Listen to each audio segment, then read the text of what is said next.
Flashlight Press presents Being Frank, written by Donna Earnhardt, illustrated by Andrea Castellani.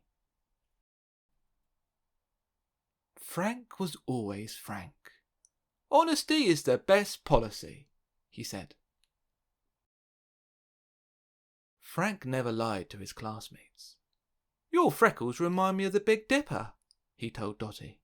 Dottie pulled her hood over her face. "Your singing is kind of shrieky," Frank told Carol. Carol stomped away.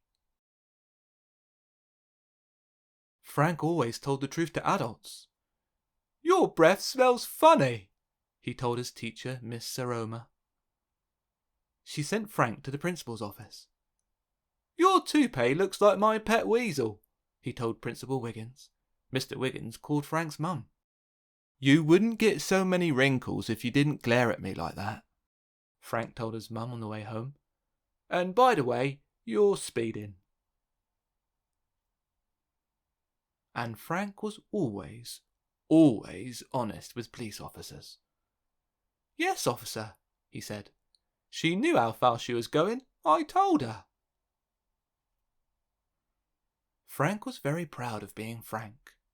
But other than the police officers, adults weren't as impressed with Frank's honesty as he thought they should be.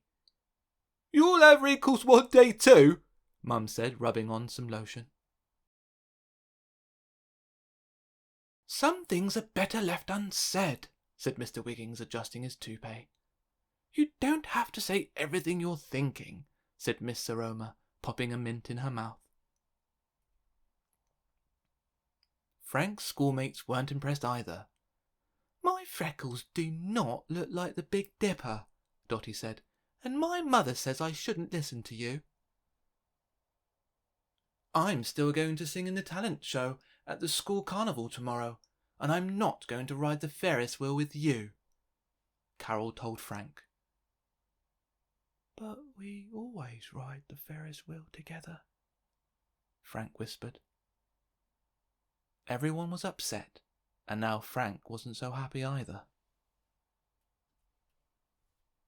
Frank clipped his toenails and alphabetized his bug collection, but he didn't feel any better, so he walked down the block to Grandpa's house. Grandpa Ernest was on the porch clipping his toenails. "Incoming!" he yelled. Frank ducked. "What's up, Frank?" Grandpa said. "Everyone is mad at me for being frank. I'm not sure honesty is the best policy anymore."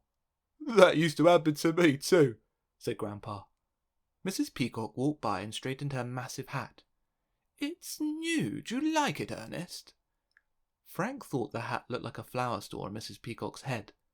"Well," Grandpa said, "there are an awful lot of flowers up there, but my favourite is the purple one in the middle." "Thank you," Mrs. Peacock beamed. "Toodaloo." Frank couldn't believe his ears. "Grandpa, you lied!" "No, Frank, I told the truth. I really do like the purple flower best. I talked about the good things on our hat instead of the not-so-good things." Grandpa's best friend, Mr. Pickles, pulled up in his truck. "Try this relish," he called, handing Grandpa a jar and a spoon. "I've got a cold and I can't taste a thing." Grandpa scooped a spoonful of relish into his mouth. His nose twitched, his eyes watered, his hair stood on end. "Give it to me straight, Ernest," said Mr. Pickles. "I can't sell it if it's no good." Grandpa wiped his eyes. "More sugar, less pepper." Mr. Pickles grinned and shook Grandpa's hand. "Back to the drawing board. Thanks for your help." "Grandpa, he didn't get mad at you." "That's right." Grandpa drank some water. "He asked me for the truth, and I gave it to him." Frank sighed. "So I shouldn't give the truth unless someone asks for it?" "You should always give people the truth," Grandpa said. "You just have to find the right way to serve it." The next afternoon at the school carnival, when Miss Saroma laughed like a horse, Frank said, You tell great jokes. When Mr. Wiggins did a weird dance, Frank said, Impressive spin, sir. When Frank saw Dotty, he said, I like dots better than squares. And when Carol sang, Frank said, You sure can hit those high notes. Carol smiled at Frank. Dotty and I are going to ride the Ferris wheel. Want to come? On the way home, Frank gave his mum a poem he wrote for her. Mum, your hair looks nice today. I only see a little grey. And when she smiled, Frank decided not to mention the wrinkles around the corners of her mouth. The next day, while Frank helped Grandpa in his garden, Mrs. Peacock stopped by again. You were right, she said to Grandpa. That other hat had too many flowers. Just then, Mr. Pickles arrived with a new jar of relish for Grandpa to try.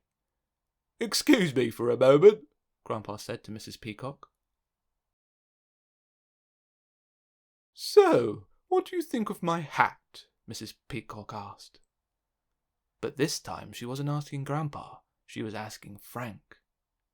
Frank looked at Grandpa on the porch with Mr. Pickles. Grandpa was taking another spoonful of relish, and he wasn't drinking any water. Frank knew just what to say. I've never seen a hat like that before. It must be one of a kind.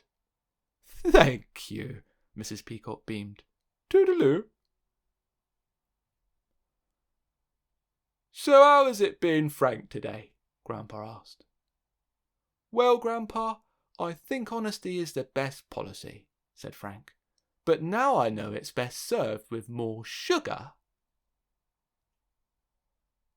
and less pepper.